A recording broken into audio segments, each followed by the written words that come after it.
तो नमस्कार मेरे वालों को, आज हम करने वाले हैं क्लास 11th चैप्टर नंबर 4 का भाई सेकंड पार्ट। पहले वाले पार्ट में हमने प्रिंसिपल ऑफ इंश्योरेंस से पहले का पूरा पार्ट अपना कंप्लीट करवा दिया है।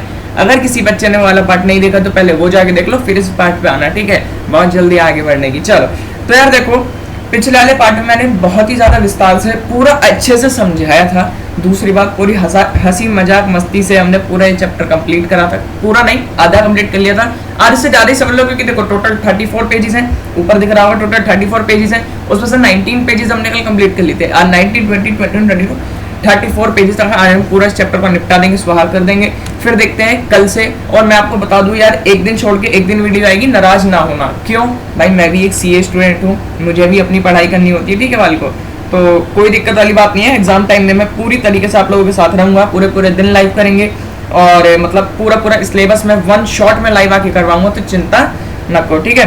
तो देखो स्टार्ट करते हैं अपनी इस वीडियो को, ठीक है, पार्ट 2 को स्टार्ट करते हैं जल्दी, फटाफट इस चैप्टर को भी स्वाहा कर देते हैं, ठीक है। तो चलो एक बारी मेरी लाइन गा दो। तो ये है बिजनेस का जुनून, जो आप में है, मुझ में है, हम सब में है। तो what we are waiting for, आओ आओ आओ, जल्दी जल्दी बढ़िया नंबर लाते हैं फ्रेंड्स, आओ आओ आओ। तो देखो यहाँ पे हम बात कर रहे हैं the principle of insurance. Insurance आप लोगों ने सुना है, इंश्योरेंस मतलब किसी के भी लॉस को गुड करना। जैसे किसी भी मैंने किसी बंदे को गारंटी दी कि भाई सुन, जैसे यही बंदा है, ठीक है, मैंने इसको गारंटी दी, देख भाई तू मरेगा तो मैं तेरी फैमिली को इतने रुपए दूंगा। तो मैंने इसकी फैमिली को इंश्योर कर दिया, इसकी फैमिली को इंश्योर कर दिया कि अगर ये टपक जाता है, अगर ये टपक जाता है, नीले ड्रम वाले केस की तरह नहीं, खुद ओरिजिनली एक्ट ऑफ गॉड टपक जाता है, तो उस केस में मैं इनको जो है कंपनसेट करूंगा, ठीक है। तो चलिए बात करते हैं प्रिंसिपल्स। इंश्योरेंस मैंने बताया था आपको पिछली क्लास में क्या होता है, क्या काम होता है, सब कुछ मैंने बताया था। अब प्रिंसिपल्स की बात करते हैं कि ये चीजें इंश्योरेंस में जरूर होने चाहिए। इंश्योरेंस का एक कॉन्ट्रैक्ट बनता है, उस कॉन्ट्रैक्ट के अंदर ये हमारी 7 चीजें जरूर होनी चाहिए। पहला होता है ऑटमोस्ट गुड फेथ। पहले मेरी भाषा में समझो, बुक की लैंग्वेज आराम से समझ में आ जाएगी। जो दोनों है, जो इंश्योरर है और जो इंश्योरी है, मतलब जिसको जो इंश्योरेंस दे रहा है और जो इंश्योरेंस ले रहा है, जिसको इंश्योरेंस मिल रहा है, दोनों को प्रॉपर नॉलेज होनी चाहिए इंश्योरेंस के कॉन्ट्रैक्ट की। जैसे फॉर एग्जांपल उसने बस यूं लिख दिया कि आपके मरने पे, मगर उनने अगर अपनी बीवी से नीले ड्रम में बंद हो गया वो, तो उस केस में उसको पैसा बिल्कुल नहीं मिलेगा। पूरी जानकारी एक दूसरे को होनी चाहिए, ठीक है फ्रेंड्स। तो चलिए आगे बढ़ते हैं। अब इसके पहले पढ़ लेते हैं बुक की लैंग्वेज। चलो, अ contract of insurance is a contract of भाई ऐसे वर्ड आ जाते हैं ना भारी, हमारे में भी बोलने में दिक्कत होती है, ठीक है यार। देखो मैंने आपको क्या बताया, पहले मैं एक काम करता हूँ, 7 पॉइंट आपके साथ डिस्कस कर लेता हूँ। 7 पॉइंट के बाद जाके हम इसके सब्जेक्ट मैटर को आराम से पढ़ेंगे। पहला, दोनों लोगों को पता होना चाहिए। दूसरा, किस चीज का इंश्योरेंस है, उसी चीज को ही हम मतलब, चलो छोड़ो यार आगे पढ़ाएंगे ना तो और अच्छे समझ आएगा, वरना सातों आप एकदम पढ़ोगे, सातों के सातों भूल जाओगे, फिर दिक्कत देगा, ठीक है। चलो पहला वाला आप लोगों को समझ आ गया, चलो बता ही देता हूँ। कॉन्ट्रैक्ट ऑफ अब्रीमा फिडिट, that is contract found in utmost good faith both the insurer and insured. Insurer और इंश्योरी भी कह सकते हैं, फिर इंश्योर्ड भी कह सकते हैं। इंश्योर्ड कौन है, जो जिसको इंश्योरेंस मिला है, और इंश्योरर जो इंश्योरेंस दे रहा है। जैसे LIC कंपनी से आपने इंश्योरेंस लिया, तो LIC कंपनी क्या होगा, इंश्योरर, और आप क्या होगा, इंश्योर्ड, ठीक है। Should display good faith. Good faith मतलब अच्छी भावना दोनों में होनी चाहिए। क्या होनी चाहिए, अच्छी भावना। भावना की बात नहीं कर रहा हूं, अरे कहां भाग रहे रे, भावना, इस भावना की बात कर रहा हूं। Display good faith towards each other regarding the contract. जो उनके बीच में साझेदारी हुई है, जो उनके बीच में कॉन्ट्रैक्ट हुआ है, उसके लिए उनको प्रॉपर नॉलेज दोनों को होनी चाहिए। 10, in the binding on the proposal to disclose all material fact. देखो यहाँ पे वही चीज लिख दी, ऑल मटेरियल फैक्ट को आपको डिस्क्लोज करना है about the subject matter of the proposed insurance. जो भी आप इंश्योरेंस ले रहे हैं, उसका जो भी मटेरियल फैक्ट है। फैक्ट मतलब क्या होता है, फैक्ट मतलब होता है जैसे फैक्ट मतलब क्या होता है, एक केस को ना शॉर्ट में लिखने को ही फैक्ट कहते हैं। मतलब जो भी आपका है केस वगैरह, वो प्रॉपर आपको बताना चाहिए कि ये चीजें हैं भाई, ये देख लो आप, ठीक है। मतलब सारी चीज आपको डिस्क्लोज करनी चाहिए। इस लाइन का सीधा सा मतलब ये लिखा है। बिजनेस स्टडीज में ना कभी भी लाइन टू लाइन लर्न मत करना, ये कीवर्ड्स हैं, ये कीवर्ड्स हैं जो मैं अंडरलाइन करवा रहा हूँ ना, बुक्स में भी लिखे होंगे तो बुक्स में से भी अंडरलाइन कर लेना, वरना ये जो पीडीएफ से, जिस पीडीएफ से मैं पढ़ा रहा हूँ, ये मैंने टेलीग्राम पे ऑलरेडी डाल रखी है। टेलीग्राम का लिंक मेरे चैनल पे जाओ, अबाउट्स में जाओ, वहां पे जाकर आपको मिल जाएगा। चैनल पे वो होता है ना डिस्क्रिप्शन, वहां पे क्लिक करना, वहां पे मेरे टेलीग्राम चैनल का लिंक मिल जाएगा, वहां पे जाकर आप देख सकते हो। और नहीं मिलता है, फिर नोट्स वगैरह चाहिए होता है तो कोई दिक्कत वाली बात नहीं है, आप मुझे मेरे व्हाट्सएप नंबर पे भी कांटेक्ट कर सकते हो, ठीक है। ओनली मैसेज गुरुदेव, ओनली मैसेज। यार ये देखो मैंने कब का लिख गया, देखो वो देखो कितना हैंग कर रहा है, देखो देखो देखो, छोड़ो यार उसे, ठीक है। मैं मुंह से बोल देता हूँ, लिखो फटाफट नंबर 9718040917। एक बार दोबारा बोल देता हूँ 9718040917। इस पे सिर्फ और सिर्फ व्हाट्सअप करना, कोई कॉल वगैरह वगैरह मत करना, ठीक है। चलिए, it is the duty of the insured, जो भी इंश्योर्ड है ना, जो भी इंश्योर्ड है मतलब जो भी जिसको भी इंश्योरेंस मिल रहा है, to voluntary make full and accurate disclosure of all the facts and material to the risk bearer proposed and the insurance to make clear all the terms and condition in the insurance contract. मतलब जो insured है, जिसको insurance मिल रहा है, वो अपने बारे में पूरी जानकारी बताते हैं। जैसे फॉर एग्जाम्पल आपने लाइफ इंश्योरेंस लिया, आपको पता है, जैसे भगवान ना करे किसी के साथ हो, मगर जैसे फॉर एग्जांपल दे रहा हूँ, जैसे टीवी शोज वगैरह में भी होता है कि क्या होता है ना भाई, आप जल्दी टपक जाओगे, बस 2 दिन का ही समय है। बोल देते हैं ना कभी कभार टीवी शो, भाई नाटकों की तो बात ही ना करो यार इंडिया के नाटकों की बात ही ना करो। उसमें क्या बोलते हैं कि भाई 2 दिन के अंदर टपक जाओगे, तो बस 2 दिन का समय है इनके पास। तो क्या है उसमें, अगर उस समय में उसने इंश्योरेंस ले लिया, तो जो इंश्योर है ना, जो इंश्योरेंस ले रहा है, उसको भाई डिस्क्लोज करना पड़ेगा। अगर डिस्क्लोज नहीं करता, बाद में इंश्योरेंस कंपनी को पता लगेगा, तो वो तुम्हारी छोड़ो, ठीक है।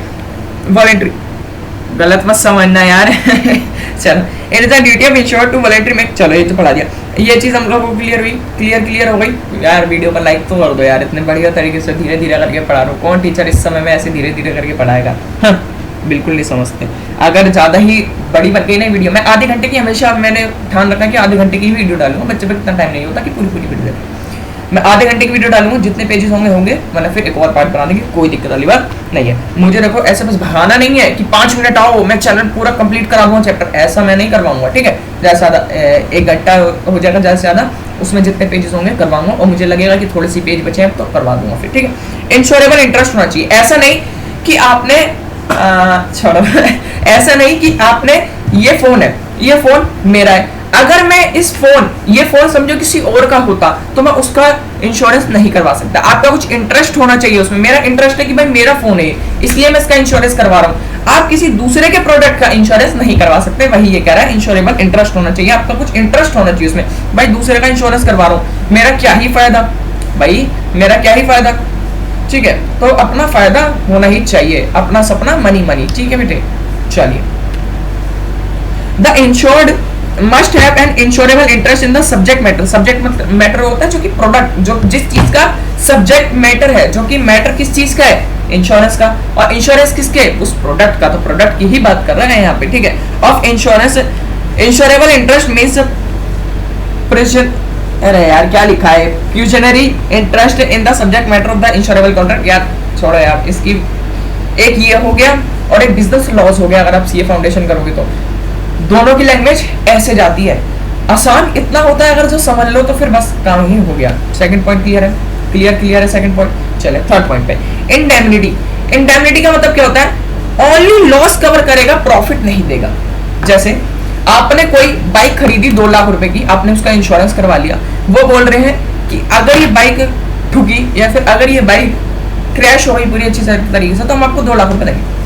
आप यूं नहीं कह सकते कि भाई मुझे 3 लाख रुपए चाहिए, नहीं कह सकते। क्यों नहीं कह सकते भाई, जितना आपका लॉस है बस वही रिकवर कर सकते हो, आप उससे प्रॉफिट नहीं कमा सकते। ऐसे तो सब फिर सारे एसेट्स खरीद के सब इंश्योरेंस करवा ले भाई, प्रॉफिट तो सभी को ही मिलेगा फिर, ठीक है। तो बस वही बात होती है। इंडेमनिटी में ये लिखा है all the insurance contract of fire और मरीन। अभी फायर मरीन सारे इंश्योरेंस अभी आगे भी पढ़ेंगे। लाइफ इंश्योरेंस हो गया, फायर इंश्योरेंस हो गया, मरीन इंश्योरेंस हो गया, कॉन्ट्रैक्ट ऑफ इंडेमनिटी हो गया, सारी चीजें अभी आगे पढ़ेंगे।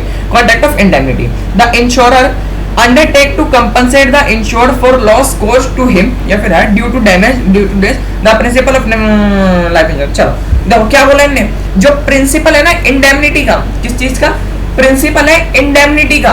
तो वो इंडेमनिटी का प्रिंसिपल ना लाइफ इंश्योरेंस पे नहीं होता। क्यों भाई, देखो आपने इंश्योरेंस कौन सा लिया है, जो अनसर्टेन फ्यूचर इवेंट्स है, जो आपको नहीं पता कब होंगे और होंगे भी या नहीं होंगे। बाइक का इंश्योरेंस लिया, क्या पता है क्या कि बाइक टूटेगी, क्या पता है क्या बाइक क्रश होगी ही होगी। क्रश वाली क्रश की नहीं, क्रश कचरे वाली क्रश की बात कर रहा हूँ। छोड़ो ठीक है, do not apply to life insurance. Life insurance certain होता है मगर ये नहीं पता कब होगा, मगर होगा जरूर। मरोगे कभी नहीं पता कब मरोगे, मगर मरोगे जरूर, तो इसलिए ये जो इसके अंदर कवर नहीं होता। ठीक है ठीक है ठीक है ठीक है ठीक है। और यार जो मैंने नंबर दिया है ना, सिर्फ और सिर्फ वो मेरे से डाउट पूछने के लिए या फिर पीडीएफ के लिए नहीं है, वो मैं उससे कुछ अपने भी डाउट पूछ सकता हूँ आपसे, जैसे कि आपको समझ में आ रहा है नहीं आ रहा, यूट्यूब पे क्या ही पूछूं यार, कमेंट कर दिया करो यार, अच्छा लगता है, सही में बहुत ज़्यादा अच्छा लगता है। चलिए थोड़ा सा भी यार मैं वैल्यू ऐड कर रहा हूँ यार आपकी 11th की स्टडीज़ में, तो यार प्लीज़ यार लाइक वगैरह करो, ऐसी 12th की भी स्टडीज़ में हाथ बटाऊंगा, कोई दिक्कत वाली बात नहीं है। अप्रॉक्सीमेट कॉस्ट, अब फोर्थ क्या अप्रॉक्सीमेट कॉस्ट, यानी सिंपल लैंग्वेज में कहो तो कारण। क्या कारण, जो ये है ना लैपटॉप पे जो मैं लिखता हूँ, इस पे मैं लिखता हूँ तो बेकार लिखा जाता है, लिखा ही नहीं जाता। जो मेरा दूसरा ऐप वगैरह है ना, जैसे मैं पहले वीडियो बनाया करता था सिर्फ स्क्रीन रिकॉर्डिंग में, टैब की ही स्क्रीन रिकॉर्डिंग कर दिया करता था। ये देखो टैब जो मैं अभी लिख रहा हूँ ना इस पे, ये सारे टैब पे ही नजर आ रहा बेटा, सारी चीज टैब पे ही नजर आ रही। ओ माय गॉड ये क्या हो गया एक मिनट रुकना, 1 मिनट मेरी बालिका एवं उनके बालिकाओं, देखो जो भी चीज मैं लिख रहा हूँ ना टैब पे ही नजर आ रही है ये सारी चीजें। और अगर जैसे मैं पहले करता था स्क्रीन रिकॉर्डिंग टैब की ही कर देता था, तो फिर उसमें अच्छे से लिखा जाता था। क्यों भाई, ये लैपटॉप वगैरह है यार, अब इसमें हैंग वगैरह का भी सिस्टम होता होगा। ठीक है, लैपटॉप वैसे ही पुराना है, थोड़ा सपोर्ट आप दिखा नहीं दिए, जो नया ले लूँ ठीक है दिखाओ यार सपोर्ट वगैरह। अप्रॉक्सीमेट कॉस्ट यानी कारण, एक कारण होना चाहिए। जैसे according to the principle insurance policy is designated to provide compensation only for such.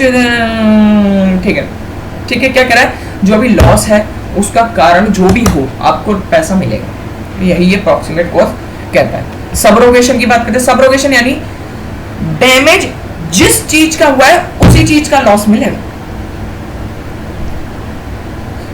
Sorry क्या बोल गया, डैमेज का जो पैसा है, जैसे फॉर एग्जांपल मेरी बाइक क्रश हो गई, ठीक है बाइक क्रश हो गई, तो बाइक जो वो टूटा फूटा कचरा होगा ना, वो समझो मेरे घर के आगे फेंक के चले गए, ठीक है, तो जो इंश्योरेंस कंपनी है वो आपको 2 लाख रुपए तो दे देगी, 2 लाख रुपए आपको दिए तो वो जो है ना कचरा वगैरह वो सब ले जाएगी। जो उनने पैसे दिए भाई उस चीज के, वो लेके जा सकती है आप लोगों से, ठीक है, आप मना उसने नहीं कर सकते। सबरोगेशन का मतलब यही है, ठीक है, समझ जाना, ठीक है, पढ़ लेना एक बार। मैं यार देखो इतनी ज़्यादा डिटेल में ना आप देखो कुछ भी, 1 मिनट रुकिएगा, हैंग हो गया लैपटॉप। चल contribution according to the principle in the case of double insurance. हाँ देखो जैसे फॉर एग्जांपल भाई मैंने 50,000 का इंश्योरेंस एक कंपनी से ले लिया और दूसरी कंपनी से भी मैंने एक से 50,000 का इंश्योरेंस ले लिया, ठीक है। अब मेरा लॉस हो गया 2 लाख का, जो बाइक मेरी क्रश हुई। अब अगर दोनों कंपनियों को पता लग गया तो दोनों 50,000 रुपए देंगी। सॉरी एग्जांपल फिट नहीं हुआ इसमें, माफ करना। देखो जैसे फॉर एग्जांपल आपने 50 का इंश्योरेंस ले लिया, मेरा एक ये है मोबाइल है, ये समझो 50,000 का है, वैसे तो यार ये 45 का ही है, 50 का मान लो ठीक है, जैसे 50,000 का मोबाइल है और मैंने 50,000 का इंश्योरेंस 2 कंपनी से ले लिया, ठीक है। अगर ये मोबाइल चोरी हो जाता है, ये मोबाइल टूट जाता है, ये मोबाइल डैमेज हो जाता है, तो इसका जो 50,000 रुपए है दोनों कंपनी 25,000 देंगी। कभी आप सोचो इससे भी 50,000 ले लूंगा, इससे भी 50,000 ले लूंगा। जो प्रॉफिट का है वो थर्ड पॉइंट अभी हमने पढ़ा था ना कि आप प्रॉफिट नहीं कमा सकते, और अगर एक ने भी 50 दे दिए दूसरे ने भी 50 दे दिए तो ये तो वाले रूल का अपमान हो गया ना, जो मैंने आपको थर्ड पॉइंट कराया था, only covers loss not profit, पढ़ाया था थर्ड पॉइंट। अरे यार भूल जाते यार बहुत जल्दी। देखो थर्ड पॉइंट में क्या बताया था, ये देखो इंडेमनिटी वाला पॉइंट पढ़ाया था ना, उस पॉइंट की बात कर रहा हूँ। कभी कभी तो गुस्सा आता है ना लैपटॉप पे भाई, मन करता है फोड़ दूं। इंश्योरेंस ले रखा, नहीं फोड़ूंगा मजाक कर रहा हूँ यार, 1 मिनट रुकना, थोड़ा सेट कर दूँ सही, ज़्यादा जूम हो गया और कम जूम हो गया यार। अब क्या है यार, ये लैपटॉप है क्या है यार, बदलवाऊंगा यार मैं इसे जल्दी ना, बदलवाऊंगा। थोड़ा आप लोग हार्ड टाइट चल रहा है, सपोर्ट दिखा नहीं रहे हो आप लोग, इसलिए नहीं बदलवा रहा हूँ। चलो अब बढ़िया हो गया। देखो कंट्रीब्यूशन समझ में आ गया। 7 पॉइंट मिटिगेशन क्या होता है, कोशिश करना कम लॉस करने की। जैसे फॉर एग्जांपल मैंने घर का हाउस इंश्योरेंस ले रखा है, अब मेरे घर में आग लग रही है, भगवान ना करे लगे, मतलब जैसे किसी बंदे का नाम लो यार, ठीक है, ऐसी शाम हो रही है, नहीं लेते ऐसे कुछ भी अपशगुन नहीं कहते। चलो देखो भाई, किसी बंदे ने इंश्योरेंस लिया कि भाई मेरे घर का इंश्योरेंस दो, अगर मेरे घर का फायर हो जाता है, कुछ भी आग वगैरह लग जाती है, फायर इंश्योरेंस, तो आप मुझे पैसा देना। अगर आप लोगों का पैसा आ गया, जैसे फॉर एग्जांपल आप लोगों की फायर आ गई, सॉरी पैसा नहीं, फायर आ गया, तो अगर आप लोग जैसे आप लोग खड़े होकर बस तमाशा देख रहे हो तो ये चीज नहीं चलेगी। आपको लॉस कम करने के लिए कुछ ना कुछ करना पड़ेगा। आग लग रही है तो आप पूरी कोशिश तो करो यार, थोड़ा पानी वगैरह तो डालो उसमें, थोड़ा आप पानी भी नहीं डाल ले कोई बात नहीं यार, जलने दे, फायर वाले हैं ना, इंश्योरेंस वाले, वो देंगे ना पैसे। ऐसे नहीं होना चाहिए, वही इस पॉइंट के अंदर बताया गया है, वही इस पॉइंट के अंदर बताया गया है। और सुनो यार, मैं तो साफ सीधा यार, मैंने नंबर भी दे रखा है आप लोगों को 9718040917। कुछ भी अगर समझने में तक में दिक्कत आती है ना, कोई दिक्कत वाली बात नहीं है, आप मुझे व्हाट्सएप पे मैसेज कर दिया करो, मैं वॉइस नोट आपको भेज दूंगा, वॉइस मैसेज आपको भेज दूंगा। जो भी चीज़ जैसे आपको कोई समझ में नहीं आया, उसी वीडियो से स्क्रीनशॉट खींच लो, ठीक है, और मुझे भेज दो कि सर ये वाला पॉइंट समझ में नहीं आया, समझाऊंगा, बिल्कुल क्यों नहीं समझाऊंगा यार, ठीक है। चलो, टाइप्स ऑफ इंश्योरेंस। अब इंश्योरेंस कितने तरीके के होते हैं वो पढ़ते हैं, इंश्योरेंस कितने तरीके के होते हैं वो पढ़ते हैं, ठीक है। देखो, सबसे पहला होता है अपना लाइफ इंश्योरेंस। लाइफ इंश्योरेंस सभी को पता है, किसी के मम्मी पापा ने ले भी रखा होगा। चलो, लाइफ इंश्योरेंस क्या होता है साहब? लाइफ इंश्योरेंस होता है, life insurance is basically a protection against the uncertainty of life, that is death. Death के रिगार्डिंग, डेथ अनसर्टेन है, कभी भी आ जाए मगर आएगी जरूर कभी भी आ जाए मगर आएगी जरूर। ये भागी हुई अपनी एक्स की तरह नहीं है रे कि कभी आएगी नहीं, आएगी जरूर। चलो, लाइफ इंश्योरेंस में be defined as contract in which insurance company called insurer undertakes to insure the life of the insured person। हाँ, चूंकि इंश्योरर कंपनी जो होती है ना, जैसे LIC, हमने एक अपने केस में मान रखा है LIC, अगर हमारी किसी दूसरे बंदे ने लाइफ इंश्योरेंस ले रखा है LIC से, उसकी डेथ हो जाती है, तो LIC गारंटी देती है कि लाइफ इंश्योरेंस आपने लिया है तो आपको कंपनसेट करेंगे, ठीक है, in exchange of sum may called money, और आपको उसके बदले में हमें कुछ पैसा देना पड़ेगा, हर महीने आप कुछ प्रीमियम वगैरह हमें दिया करो, हम इन वन लमसम या फिर मंथली में आप दे दिया करो, क्वार्टरली, हाफ ईयरली, ऐसे भी आपकी इंश्योरेंस वगैरह के प्रीमियम वगैरह जाया करते हैं। Promise to pay a certain sum of money either on the death of assured or an expiry of a certain period. चाहे वो आपका इंश्योरेंस कॉन्ट्रैक्ट में लिखा होता है कि या तो आपकी डेथ हो जाए तो हम आपको पैसा देंगे, या फिर जब ये एक्सपायर हो जाए ना, ये इतना पीरियड आपका एक्सपायर हो जाए, आप तब भी जिंदा बैठे हो तब भी पैसा देंगे हम आपको। वाह जी वाह। Importance of life insurance. अब लाइफ इंश्योरेंस जरूरी क्यों है? Life insurance provide protection to the family. भाई फैमिली को प्रोटेक्शन देती है। भाई जैसे भगवान ना करे किसी के घर में कमाने वाले की ही भगवान ना करे डेथ हुए तो यार पूरी लाइफ उजड़ सी जाती है ना। तो वही प्रोटेक्शन देती फैमिली को कि देखो 2-3 लाख रुपए, 5 लाख रुपए, 10 लाख रुपए आप लोगों को इंश्योरेंस कंपनी से मिले। इंश्योरेंस कंपनी से थोड़ा अपना घर चलाओ जब तक आप खुद, उनकी वाइफ या फिर कोई नौकरी वगैरह देखो या फिर बच्चों की नौकरी लगे, तो यार बहुत सारी अनसर्टेनिटीज होती हैं, तो उस चीज़ में फैमिलीज को भी ये प्रोटेक्शन प्रोवाइड करते हैं, ठीक है। अब it gives adequate amount and at an old age when earning capacity are reduce. एक सर्टेन अमाउंट भी देते हैं, कब? जब अर्निंग कैपेसिटी उनकी कम हो जाती है। जैसे क्या हो जाता है, वो होता है ना, क्या कहते हैं उनसे, सरकारी की वो हो जाती है ना, जिससे सरकारी जो होती है 60 साल के बाद वो हो जाती है रिटायरमेंट। रिटायरमेंट 11th-12th में पढ़ोगे, पूरा रिटायरमेंट चैप्टर है आपका पार्टनरशिप मॉड्यूल 1 में। चलो, life insurance is not only a protection but it is a sort of investment because certain some is returnable at a short time और दे। हाँ, ये एक तरीके से ये नहीं है कि आप इन्वेस्टमेंट करो, ठीक है, सॉरी, ये सिर्फ प्रोटेक्शन के लिए नहीं है, ये एक तरीके से इन्वेस्टमेंट है। भाई इन्वेस्टमेंट में क्या होता है? इन्वेस्टमेंट में आप लोग कुछ करके अमाउंट जमा करते हो और कुछ समय बाद आप लोगों को कुछ लमसम अमाउंट प्रोवाइड कर दिया जाता है, ठीक है कि नहीं है? चलिए आगे बढ़ते हैं। Main element of life insurance contract. Life insurance contract के मेन एलिमेंट्स कौन कौन से होते हैं सब देखो, बड़े ध्यान से समझो।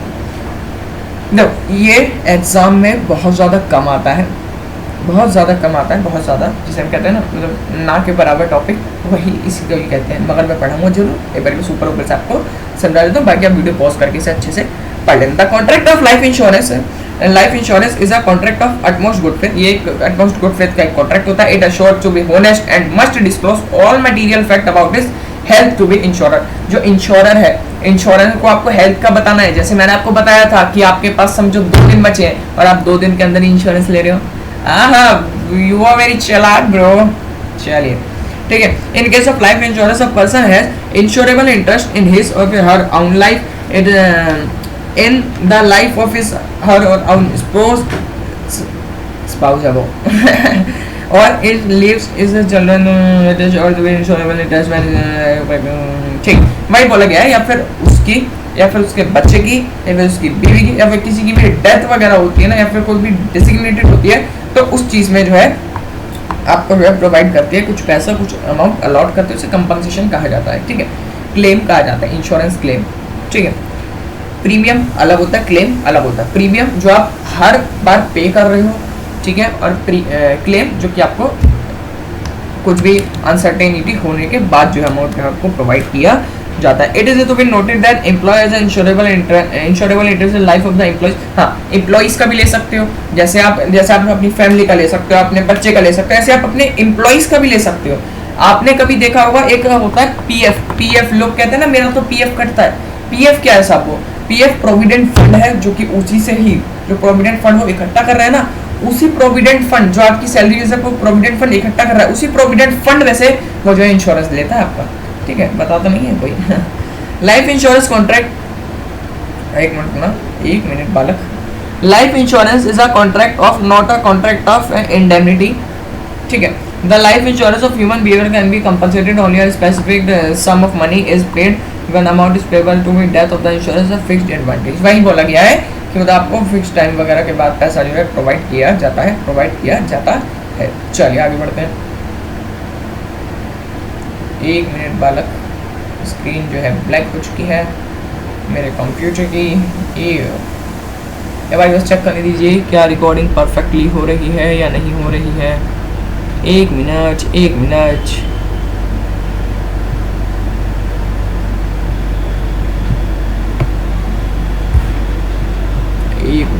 बालक, क्या हो गया है ये? क्लास लेने बैठो तभी ये दिक्कत होती है क्या यार?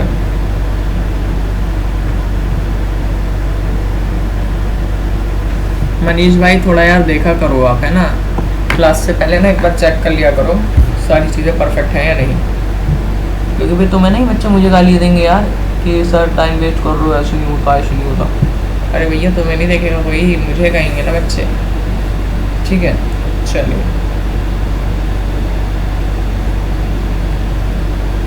और ये तो मतलब लैपटॉप से रिकॉर्ड हो रही तो एडिट वगैरह भी नहीं कर सकता ना मैं, वरना पक्की एडिट कर दी होती ये पार्ट मैंने। अनिश्चित देखा करो यार थोड़ा ना,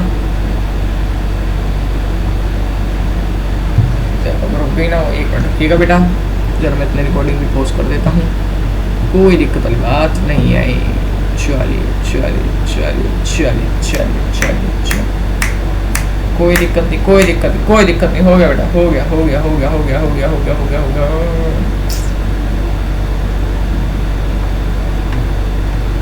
चलिए नीचे बढ़ो, चलो आ जाओ 10 सेकंड जरा आगे कर लेना। फायर इंश्योरेंस, अब बात करते हैं फायर इंश्योरेंस। हमारी तो जली रे जली, एक मिनट रुकिएगा,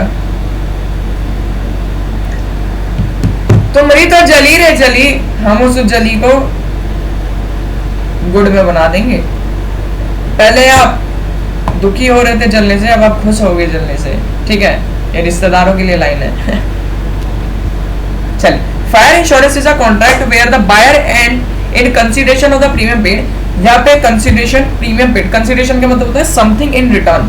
ठीक है, consideration of the premium paid, जो भी आपको प्रीमियम पे कर रहा है उसके बदले में वो जो है अपना लॉस को गुड कर सकता है, गुड एनी लॉस और damage caused by fire during an specific period of time to the amount specified in the policy.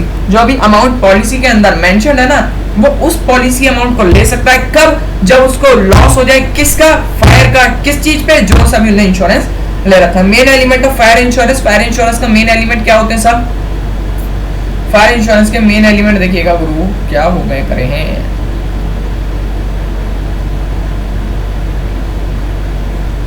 देख रहे हो, देख रहे हो, देख रहे हो, अपना नाच रही है स्क्रीन। वाह वाह गुरु, नाच तो अपने आप। बसंतीन कुत्तों के सामने मत नाचना यार, नाच रहे हो। अब जितना भी है मैं तभी पढ़ा रहा हूँ, ठीक है ना। In the fire insurance the ensure must have an insurable interest in subject matter. सारी चीजें वही है, थोड़ा थोड़ा बस कर लेना अपना, ठीक है। अटमोस्ट गुड फेथ, क्योंकि भाई मैंने ये चीजें ऑलरेडी आपको भी पढ़ा के आ रखा हूँ ऊपर, किसमें, लाइफ इंश्योरेंस वाले में, है ना। इसलिए तो मैंने इतनी डिटेल में पढ़ाया था कि आगे भी आएगी बेटे ये चीज, फिर थोड़ा ना पढ़ाऊंगा इतने अच्छे से गुरु। Contract of fire insurance is utmost good faith. Contract of fire insurance had to be strict indemnity that is no person should be gain by insurance. वही कि किसी भी बंदे को गेन नहीं होना चाहिए इंश्योरेंस से, है ना। जो मैंने आपको थर्ड पॉइंट में बताया था, बार बार थर्ड पॉइंट बोल रहा था ना उसमें, कि third point, third point, third point, third point, third point, third point, तो यही थर्ड पॉइंट दोबारा से इसमें आ गया। A contract of fire insurance में स्ट्रिक्टली इंडेमनिटी, चलो insurance liable to compensate when the fire damage और लॉस, ठीक है। अगर उस फायर से तुम्हें लॉस हुआ है, डैमेज हुआ है, तो वही कंपनी लायबल है आपको पे करने के लिए, वरना वो आपको कमर दिखा के भग जाएगी अपनी, ठीक है। पीठ दिखा के, कमर थोड़ी गंदा वर्ड हो गया, पीठ दिखा के भग जाएगी कंपनी, ठीक है।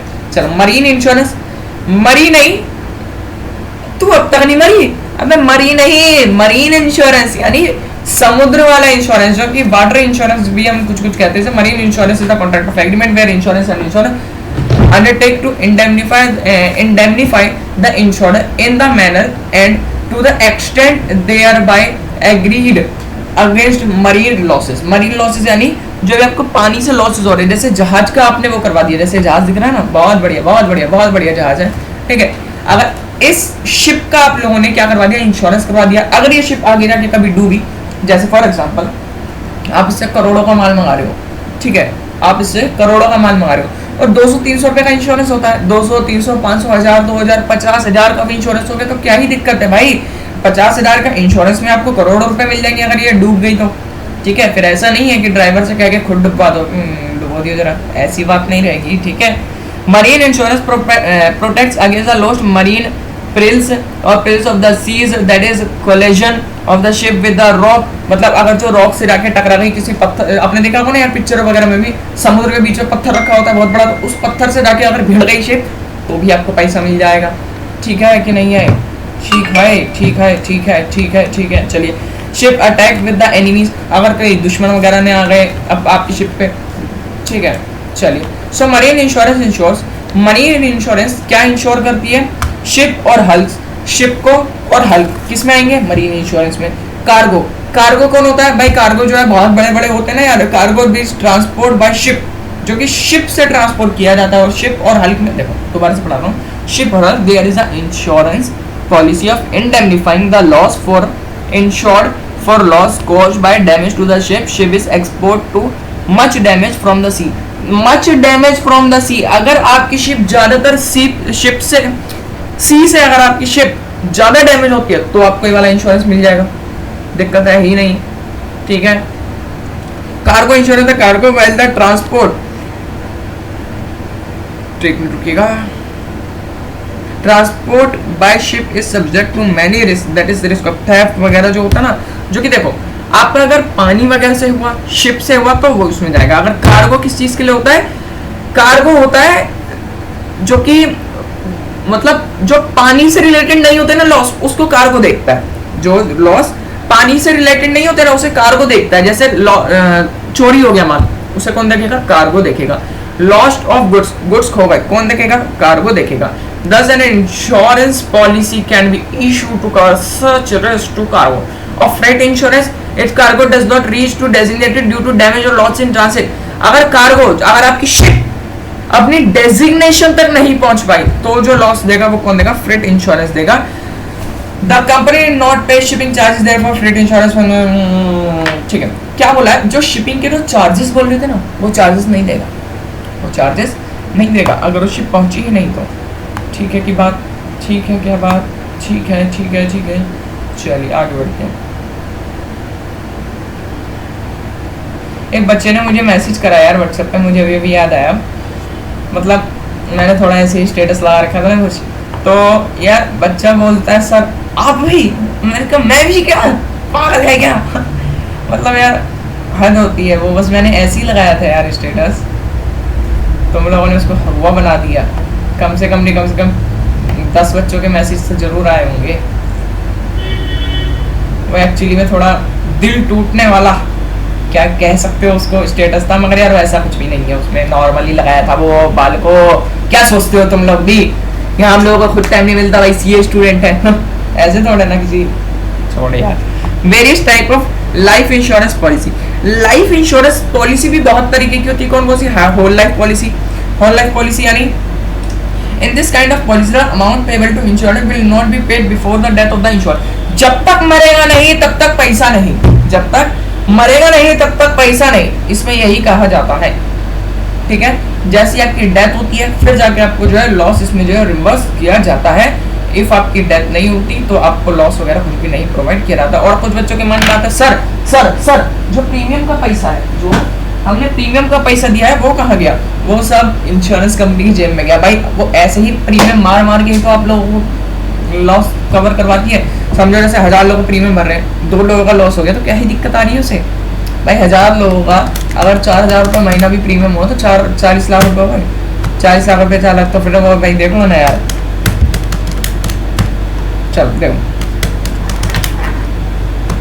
चलो अब joint endowment life insurance policy. Endowment life policy, एक बच्चा बोल रहा था कि सर अकाउंट्स पढ़ा दो, अकाउंट्स पढ़ा दो। अभी एक बच्ची का मैसेज आया था, तो यार अकाउंट्स पे ना देखो पढ़ा तो दूं, अब देखो पढ़ाऊंगा मैं ऐसे ही पढ़ाऊंगा और इस पे पेन सही से चलता नहीं है। या तो मैं विदाउट फेस कैम वाली बनाऊं तो मैं अकाउंट्स का पूरा करवा सकता हूँ। मैं तभी पूरा करवा सकता हूँ जब मैं अकाउंट्स की फेस कैम वाली ना बनाऊं, क्योंकि यार मैं फेस कैम वाली बनाऊंगा, ये देख लो पेन कैसे चल रहा है। अगर मैं यहाँ पे सब्सक्राइब भी लिखूँ ना, देखो कैसा चलेगा, ये देखो मैंने कब का लिख दिया, देखो अब तक वो लिख रहा है और देख लो कितने ढंग के तरीके से लिख रहा है। आप समझ जाओ आपको कितना अच्छे से समझ में आएगा अगर मैंने अकाउंट पढ़ाया ऐसे तो। ये तो बिजनेस स्टडीज़ है और मैं आपको बता दूं मैं मेन टीचर अकाउंट्स का ही हूँ, मैंने जैसे आप लोगों को पहले बता दिया था। ठीक है, एक मिनट रुकिएगा। मगर हाँ, बिजनेस में भी कम मत समझना यार, बिजनेस में भी कम मत समझना। 12th क्लास में मेरे, एक मिनट में यार क्या हो रहा है भाई, क्या हो रहा है, मतलब कुछ भी। 12th क्लास में बिजनेस में आए मेरे 97%। 11th क्लास में थोड़ा फीवर वगैरह था इसलिए कम रह गए थे उसमें, मगर हाँ तब भी सही ही आ गए थे। अब जब बच्चों का कमेंट आएगा धड़ा धड़ धड़ा धड़ सबको कितने आए कितना आए कितना आए, हमसे कमाएंगे हमसे कमाएंगे। बेटे मेरे इतने आए थे। दिख रहा है किसी को? नहीं दिख रहा तो छोड़ो, वेल दिख रहा होगा सबको। चेक करता हूँ एक मिनट को, दिख रहा है या नहीं दिख रहा है। I will check. दिख रहा है 96 दिख रहा है। 96 समझ लो नहीं है ये 96 पागलो, ऐसे थोड़ा ही है यार, तभी तो सीए की तैयारी कर रहे। चलो देखा जाएगा, पार्टी दूंगा जिस दिन सीए बन गया, ठीक है सभी को। चलो आगे बढ़ते हैं। जॉइंट लाइफ पॉलिसी में क्या है बेटा? जॉइंट पहले वाला पढ़ा देता हूँ, ये वाला जो मैंने अभी पढ़ाया नहीं। Endowment life insurance policy, endowment life insurance policy. अब एंडोमेंट लाइफ इंश्योरेंस पॉलिसी क्या होता है? Insurance company take to pay specified sum when insured attains a particular age और डेथ व्हिच इज अर्लियर। मतलब जो भी पहले आ गया, जैसे उसकी डेथ पहले आ गई तो उसको दे देगा पैसे। अगर उसकी पर्टिकुलर एज पहले आ गई, मैंने बोला कि जैसे मैं 58 साल का हूँ, 58 साल के साल में मुझे पैसा दे देना, वो पहले आ गया तो उस पर पैसा मिल जाएगा, या फिर डेथ पहले हो गई तो उस पर पैसा मिल जाएगा। ठीक है, joint life policy. Joint life policy जो मतलब कुछ लोग मिलके पॉलिसी ले लेते हैं। This policy is taken by 2 or more persons। ठीक है, the premium is paid jointly और आइदरली पेड बाय इंस्टॉलमेंट और lump sum. Policy money is payable upon the death of any person to the other survival और superior. ठीक, annual policy. Annual policy का क्या मतलब है? Under this policy the assured सम और policy money is payable after the assured attains a certain age in monthly, quarterly, this annual installment। Instalment में आपको पैसा मिलता है कब तक? जब तक आप इस अटेन नहीं कर लेते। क्या बोला? आफ्टर द, देखो अगर आपने एज अटेन कर ली, जैसे आपने बोल दिया भाई मैं 68 जब साल का हो जाऊंगा ना, तो फिर उसके बाद से जब तक आप जियोगे तब तक आपको मंथली, क्वार्टरली, ईयरली ऐसे करके आपको पैसा मिलता रहेगा over the certain period, single period. ठीक है, वही चीज जो है इसमें लिखी गई है, ठीक है। Children endowment policy, children endowment policy क्या है? This policy is taken bye persons for his children, ये जो एक पर्सन्स के थ्रू ली जाती है, मतलब गार्जियन के थ्रू ली जाती है अपने बच्चे के लिए, to meet the expenses of education और मैरिज। भाई मैरिज के लिए बना देते हैं ना यार फंड, आप लोगों ने भी देखा होगा, गर्ल्स के मेनली जो है मम्मी पापा एक मैरिज के लिए एक फंड तैयार कर देते हैं बचपन से ही उनके, कि भाई हम थोड़ा थोड़ा रुपया करके जोड़ते रहेंगे, जैसे इस बच्चे की शादी होगी उसमें जो है पैसा हम खर्च कर देंगे, पैसा हम जो है लगा देंगे, ठीक है। तो वही चीज है इसमें, ठीक है। देखो भाई 25 हो गए हैं, कम से कम 30 पेज तो करवाऊंगा ही, अब जल्दी जल्दी पहले करवा ही देता हूँ, बकवास बाद में करूँगा। Communication service are helpful to business to establish link with outsider world. हाँ भाई, जैसे कम्युनिकेशन, आप लोगों ने मेल करा, आप लोगों ने मैसेज करा, आप लोगों ने फोन करा, उसको नहीं रे, किसको जा रहे हो? समझ रहा हूँ, मैं भी आपकी एज का ही समझ लो, ठीक है। तो मैं भी यार समझ रहा हूँ आप लोग किसकी तरफ जा रहे हो। कम्युनिकेशन भाई, बिजनेस भाई, आप लोगों ने बहुत सारा देखा होगा, कभी कभार तो खुद घर पे आ जाएंगे, वरना कभी कभार ट्रिंग ट्रिंग ट्रिंग, हेलो कौन? हम जी एयरटेल, ले लो नेटवर्क। नहीं चाहिए भाई, क्यों कॉल पे कॉल कर रहे हो? तो भाई अपना कम्युनिकेशन बढ़िया करते हैं, कम्युनिकेशन से वो अपने सप्लायर, कस्टमर, कॉम्पिटिटर्स को भी कनेक्ट कर पाते हैं, ठीक है। The main service which help to business can be defined into postal and telecom. Postal and telecom, phone कर लेंगे टिंग टिंग टिंग टिंग टिंग, या फिर टेलीकॉम। पोस्टल यानी पोस्ट वगैरह से भी वो आपको भेज देते हैं, है ना। जैसे भाई आप लोगों के घर पे भी आते हैं ना, प्रचार आते हैं, वो एक अंकल आते हैं, वो घर के नीचे गेट के नीचे पर्चा फेंक के जाते हैं, वही कम्युनिकेशन की बात कर रहा है, ठीक है, पोस्टल वाला, ठीक है। Indian post and telegraph department provides various post service across India for providing the service. All countries are divided into 22 post circles, 22 post circles, ठीक है। बस वही बात इसमें करी गई है यार, कुछ भी नहीं है यार, हलवा है यार। 11th की बिजनेस क्या ही बिजनेस है यार। एक दिन अच्छे से बैठोगे ना, संडे के दिन शाम उठोगे पूरी बिजनेस दिमाग में, करूँगा और ऐसा किसी न किसी दिन, चिंता ना करो, बहुत जल्दी समय आएगा जब एग्ज़ाम के नज़दीक होंगे ना बेटा, एक ऐसी लाइफ लूँगा ना, याद रखोगे ज़िंदगी भर, सारी चीज़ें ऐसी याद आ जाएंगी ना, पूछो मत। एक एक चीज़ तो यार पढ़ा लो, हर एक छोटी से छोटी चीज़ पढ़ा लो, कोई भी चीज़ में स्किप नहीं करना, CBSE के थ्रू, ठीक है। The various facilities provide by postal departments are. Postal departments क्या करता है? पोस्टल डिपार्टमेंट क्या करता है? Financial facilities. आप लोगों ने देखा होगा भाई, आप लोग वहां पे जाओगे ना, पोस्टल यानी भाई पोस्ट ऑफिस क्या क्या सर्विस देता है? आप लोग वहां पे पैसा भी जमा करवा सकते हो, जी हाँ, पोस्ट बैंक करवा सकते हो, फाइनेंशियल फैसिलिटीज, मेल फैसिलिटीज और अलाइन फैसिलिटीज, यानी greeting post, direct post, speed post, e bill, ये सारी चीजें भी पोस्ट बिल जो आपका करता है यार, तो हलवा चीज है, स्क्रीनशॉट लो और पढ़ो, ठीक है। Various types of telecom service, mobile service, cable service, VSAT service. VSAT क्या है? Very small aperture terminal, it is a satellite based communication service. Satellite based यानी satellite based communication service, it offers business and government agency highlight facility reliable communication in both urban and rural areas. These services are used to provide innovation applications such as telemedicine, newspaper, online tele-education, even in most remote areas of our country, ठीक है। business service, DTH service, GTH service, direct to home, DTH छतरी लगी होती है ना, DTH की, dish TV, DTH, GTH, वही बात ये कर रहा है यार, क्या ही चीजें हैं। चलो, fixed line service, this service है helping establish a link for long lasting traffic, they equipment through fibre optic cable line across the country. They are also connected with other type of telecom services, ये other type of telecom services से भी connected रहता है, ठीक है। अब transportation यार, इसका तो यार हम नाम भी पढ़ा ना, अच्छे तो भी कर लेंगे, कर लोगे? तुमसे ही बात कर रहा हूँ, कर लोगे? अरे बोल दो, नहीं करोगे ना, करवा देता नहीं। चल, transportation comprises freight service together with supporting and auxiliary service by mode of transportation.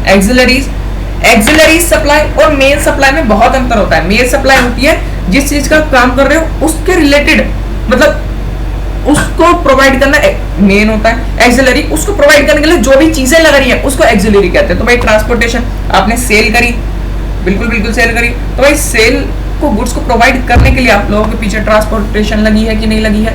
बिल्कुल बिल्कुल सर लगी है। ट्रांसपोर्टेशन कंप्राइजेस फ्रेट, चलो transportation remove the hindrance of place, हाँ दूरियां कम करता है। फोन हेलो वेलो बाबू ने थाना था है क्या, वो जैसे दूरियां कम कर रहा है ना, ऐसे ये भी दूरियां कम करता है। क्यों? आप अपने घर के पास जाके पोस्ट ऑफिस जा सकते हैं, कितना दूर होगा? 10 मिनट लगेगा, वहां से आप अमेरिका तक भेज सकते हो। जी हाँ, पता होगा इतना तो। अरे बोलो वो ठीक है कि नहीं है? ओके सर, समझ में आ गए हो, आ गए हो, आ गए हो, आ गए हो। वेयर हाउसिंग, वेयर हाउसिंग जहाँ पे आप सामान अपना स्टोर करते हो उसे वेयर हाउसिंग कहते हैं। The warehousing was initially viewed as strategical unit for keeping and storing goods scientifically and systematically manner to maintain their original quality, value and usefulness. जहाँ पर उनकी क्वालिटी मेंटेन करके रखी जाए, ऐसा नहीं आपने छत पे ले गए गुड्स खुले में रख दिए। भाई वेयर हाउसिंग है, वहां पे भी तो गुड्स रख ही रहे हो, मगर ऐसा नहीं होना चाहिए। गुड्स में जो उसकी क्वालिटी मेंटेन करके रखे, जो वैल्यू बना के रखे, जो यूजफुलनेस बना के रखे, उसे हम वेयर हाउसिंग कहेंगे। It helps in removing the hindrance. Hindrance मतलब होता है ना, मतलब क्या होता है, मतलब बहुत सारा प्रेशर टाइप है ना, वो सब जो है नहीं बना के रखता। चलिए आगे बढ़ते हैं।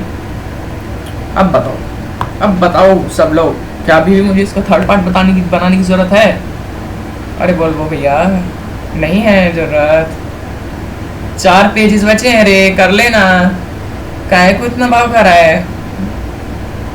सिर्फ पढ़ाई तो दे रखी है यार घर वालों ने, पढ़ो ना फटाफट, क्या ही दिक्कत है, बढ़िया तरीके से पढ़ो। Types of warehousing, warehousing कितने तरीके की है? Private warehousing, public warehousing. Private यानी जो किसी कंपनी होल्ड करती हो, ठीक है, देखो अभी समझ लो। Private warehousing are operated and on leasing by company handling their own goods, जो अपने गुड्स रखती हो, जो कि एक प्राइवेट कंपनी जो कि हेल्ड करती हो, उसे हम प्राइवेट वेयर हाउसिंग कहते हैं। Such as retail chain store, multi brand, multi product companies. The benefit of private warehousing includes control, flexibility, other benefit like improvement, dealer relationship. ये जो बहुत सारे बेनिफिट्स भी प्रोवाइड कर देता है, ये जो है बहुत सारे बेनिफिट्स भी प्रोवाइड कर देता है। ठीक है बालक, आप देख रहे हो कितना हैंग कर रहा है, सपोर्ट दिखाओ यार, लाइक तो कर ही दो यार, लाइक में क्या ही जा रहा है आपका, पैसा लगे क्या? नहीं लगता है पैसा, हट पगले, झूठ बोल रहा है पैसा थोड़े ना लगता है यार, कर दिया करो लाइक, क्या ही दिक्कत जा रहा है आप लोगों को।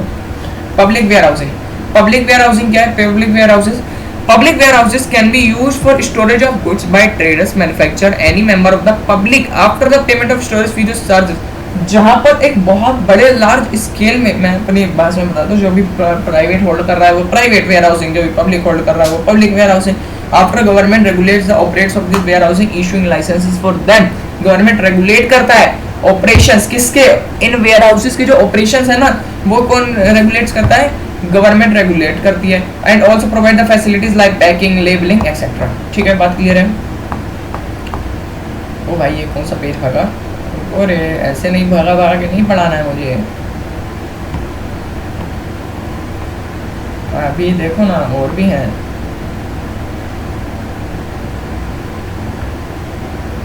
बॉन्डेड वेयर हाउस और गवर्नमेंट वेयर हाउस और कोऑपरेटिव वेयर हाउस, इसको भी बड़े ध्यान से समझना, बहुत ज़्यादा इंपॉर्टेंट है एग्जाम पॉइंट ऑफ व्यू के लिए। ठीक है,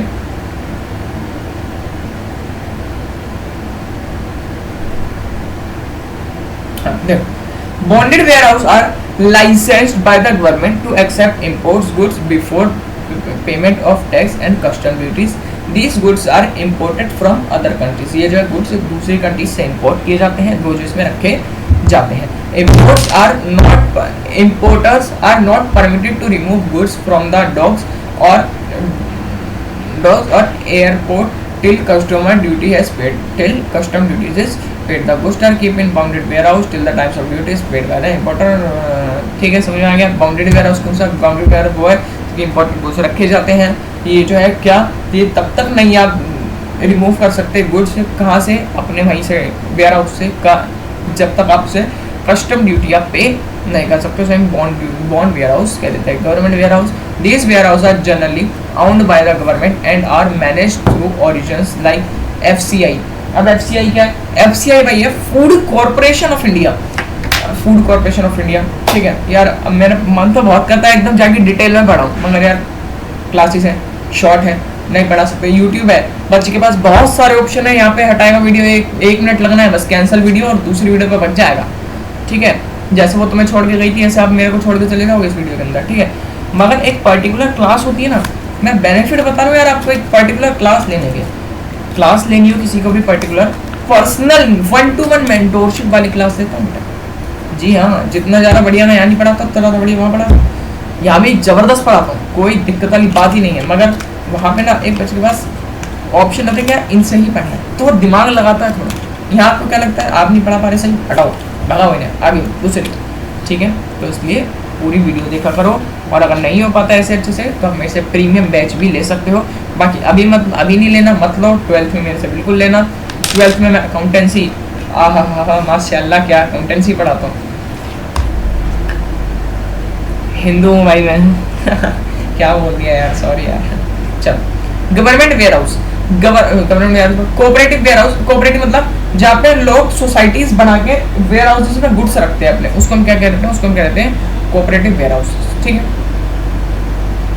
ओ ये क्या गया, functions of warehousing, warehousing क्या है, consolidation warehousing plant, this in this function the warehouse receive and consolidated goods from different production plants and dispatch the same to the particular customer or single transportation shipment। जैसे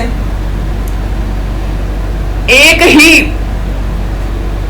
plant, मतलब देखो क्या बोला इनने, देखो in this function warehouse को receive होता है goods from different production plants and dispatch the same. देखो पर कंसोलिडेटिंग मतलब प्लांट ए जो आपने मतलब मथुरा में एक प्लांट लगा रखा है, एक यहाँ पे दिल्ली में लगा रखा है और एक कोलकाता में लगा रखा है, तीनों का एक साथ ही एक जगह में आप रख दो, उसे वेयर हाउस कहते हैं।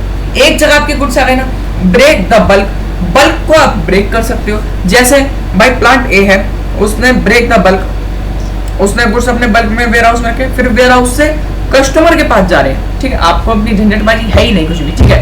The warehouse performance of the function of dividing the bulk quantities into smaller quantities. चल भाई है यार, ये भाई ये एग्जाम से पहले ना ये जो नोट्स दे रखे हैं इनको देख के चले जाना भैया, कुछ हो जाएगा, वरना इतना भी हलवा नहीं है सर भी तो आप करते तो हलवा, अरे भैया हलवा तो है मगर सिल्वर को पकाना भी तो आना चाहिए। चलिए, financing, stockpiling, value addition service, price stabilisation. Financing मतलब क्या बोला गया है, the warehouse owners advance money to the owner on the security of goods and further supply of goods credit terms to them. मतलब warehousing करते हैं कौन भाई, देखो एक मिनट रुकिएगा, एक मिनट मेरे बाल कहाँ, चलिए कॉल आ रही थी किसी की अरे भाई की कॉल आ रही थी यार। Warehouse on advance money to the owner को उधार भी देते हैं, उनसे सिक्योरिटी भी ले लेते हैं गुड्स पे, और जो है फर्दर सप्लाई गुड्स क्रेडिट वगैरह पे भी कस्टमर्स को करते हैं, ठीक है। कस्टमर्स को क्रेडिट करते हैं, वो उनसे जो है पैसा रिकवर बिल्कुल कर लेते हैं, ठीक है। The next function of warehousing is to seasonal storage. हाँ, स्टॉक पिलिंग क्या होता है ना, द नेक्स्ट फंक्शन होता है वेयर हाउसिंग का seasonal storage of goods to selected business goods which are not required immediately for the sale or manufacture in the store warehouse available to immediate demanded by the customer. जैसे for example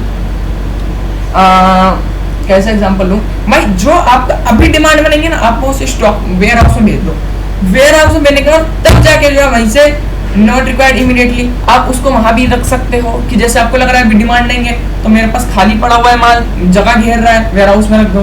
clear है बात। चलो, value added service, certain value addition services also provided by the warehouse such as in transit, mixing, packaging, labelling. हाँ, जो ware house है ना वो value addition services भी देता है, जैसे पैकेजिंग भी वही कर देगा, जो आपके कस्टमर है उन तक पहुंचा भी वही देगा। आप फ्लिपकार्ट, अमेज़न देखो, अगर आप वेयर हाउसिंग उनका, जैसे आपको मतलब कुछ होंगे बालक इसमें भी जो ई कॉमर्स सेल करना चाहते होंगे आगे चल के, मतलब ऑनलाइन फ्लिपकार्ट अमेज़न पे आप सेल करना चाहते होंगे, तो उसमें क्या है बेटा, कुछ भी नहीं है, आप अपना वेयर हाउसिंग सेल का भी ऑप्शन है उसमें, वो भी अडॉप्ट कर सकते हो। यानी उसमें होता क्या है, उसमें होता है अपना बल्क क्वांटिटी में आप भेज देते हो माल वहाँ पे, फिर हमें वो क्या करते हैं, ये देखो आप समझ जाओ इसको पूरी चैन को ना, तो आप इजीली इसको इंटरेक्ट कर पाओगे।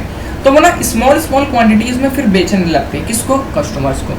आप बस एक बारी बल्क क्वांटिटी में अमेज़न के वेयर हाउस पे भेज दो, अमेज़न के वेयर हाउस में पड़ा रहेगा, आपके पास डिटेल वगैरह पूरी आपकी लैपटॉप वगैरह पे रहेगी, और आप जो है फिर जैसे जैसे ऑर्डर आते रहेंगे ना तो आपको कुछ नहीं करना, Amazon खुद लेबल लगाएगा, खुद पैकिंग करेगा आपके प्रोडक्ट की और खुद जो है कस्टमर को डिलीवर करेगा।